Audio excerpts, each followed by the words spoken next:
What's going on, guys? This is more for residential snow removal, not commercial. Obviously, you'll see why. This is just my basic setup for those who are starting out. I've been using the same setup for almost 8 years now. I've had no issues. Quick start. I usually take on about 20 to 25, sometimes 30 driveways, depending on the storm. Once I finish those, I can then let others know that I'll help out. But I usually take a core 20 to 25 customers per year, and everybody else is on call if they need it or they decide not to do it, things like that. Anyway, to start, I offer salting before and after the storms for some customers. I offer it to everybody. Some use it, some don't. That's up to them. I always bring the salt, and you'll see my pallet just over here. I usually just buy a bunch of bags. They're fairly cheap. I usually about one bag per driveway. I have one driveway that uses two, so it's really not a major cost. I charge $40 per salting. We're gonna start with my big snowblower on the left, the Aaron's snowblower. That's a 28-inch deluxe. I bought it January of 2021. It's been doing great so far. I did have an Aaron's 24-inch compact snowblower. Worked well. It's only 24 inches though, so it took me a pass or two extra. Not a big problem. This one's got a little bit bigger of a motor. The light's a little brighter, and it's just got a little more power in general. My other one was about 3 to 4 years old at this point and starting to rust out. I do still have it in the back of the warehouse, but I only bring it out if this one breaks down, which I haven't had any issues yet. On the right is a Toro 3 horsepower paddle blower. It's manual push and everything. The only thing it does is spin that front paddle. It doesn't have any traction or anything. Real tiny wheels. I don't use it unless I have maybe 3 to 4 inches of snow, and I can really kind of almost jog with it up and down these driveways. That's another backup pretty much. Anything under 6 inches that's lightweight, I can pretty much shovel. On the left, the blue cedar is what I use for salt. It's a little rusty. I had the bare minimum one. That's all that was in stock when I went to purchase them 2 years ago. I've used it for 2 years. It's worked great. I have no issues with it, but I'm thinking about a better one. Something with the top, keeps the salt dry, easier to put back in the truck, things like that. This one doesn't fold up or anything. It's as simple as it gets, and it works perfectly fine. I always bring a couple cans of gas with me. That's 12 gallons right there. The push tops are the best option for me. I like those better. They don't snap off like the long range ones. You can see right here, I have one of my 2-gallon mixed gas cans in the back. Those things will snap in the wintertime when you're not paying attention to it. So these push tops are the best for me. I also bring a toolbox and a car scraper. I scrape cars if they need it, or clean the snow off, sorry. I don't really scrape ice off of it, maybe your front windshield, but I leave that to it. Usually it'll melt. This stores nicely. It comes off, this screws on. It's got a push and a pull side. I put this in my toolbox in my truck, which I'll show you guys in a second. I usually have 2 of those in case one breaks. I've only ever broken one. This is the simple toolbox I carry. This also stays in my truck toolbox. It's very simple for snow. I got an extra flashlight, a razor. I've learned that people leave tarps in their lawns or their driveways and stuff, and I've ran over them, so this is helpful to cut things out.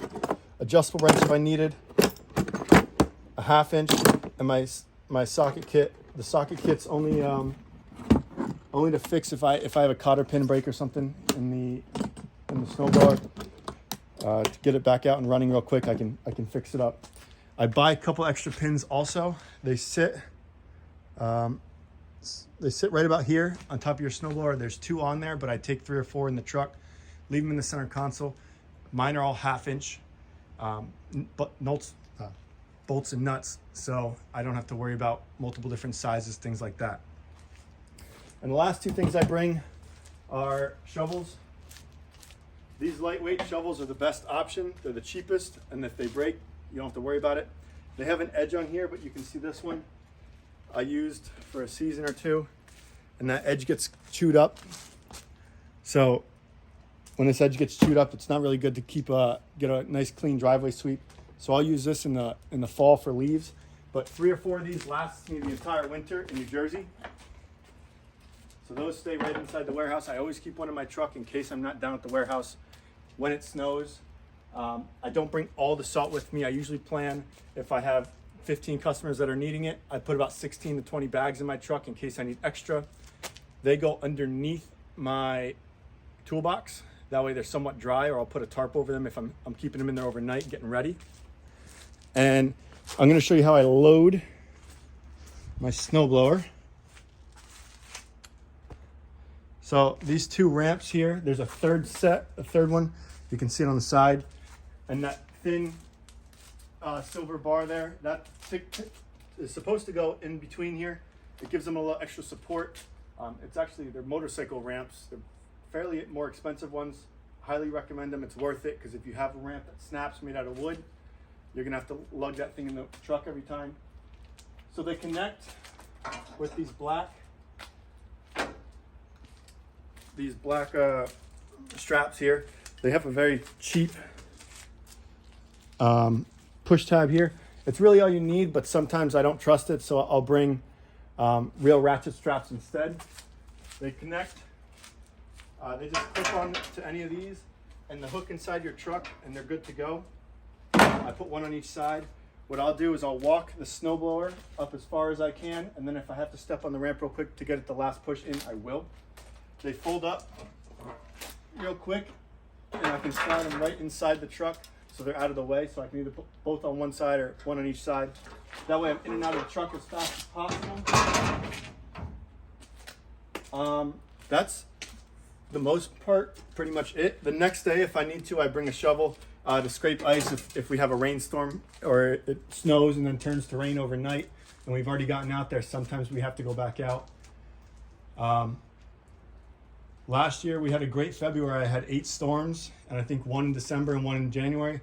This year it's New Year's Eve and it's still 40-something degrees out here, so I'm in shorts, as you guys can see. Let me know if you have any questions or what you recommend. I've had no issues with this setup. To track my information, I just bring a pen and paper, or I use the notes tab on my iPhone. That's the most simple way to do it. Every time it snows or it's going to snow, I shoot a text out to my customers. I ask if any of them are on vacation. If they are, I put them at the end of my list. I try and get to the people who have work the next day first, always. Usually those people will pay you a little extra to get there before 6 o'clock or before 7, whatever time they have to leave. Other than that, that's as simple as it gets. Highly recommend this setup. If you have any additions or suggestions, let me know, because I'm always open. Let me know if you have any questions. Bye.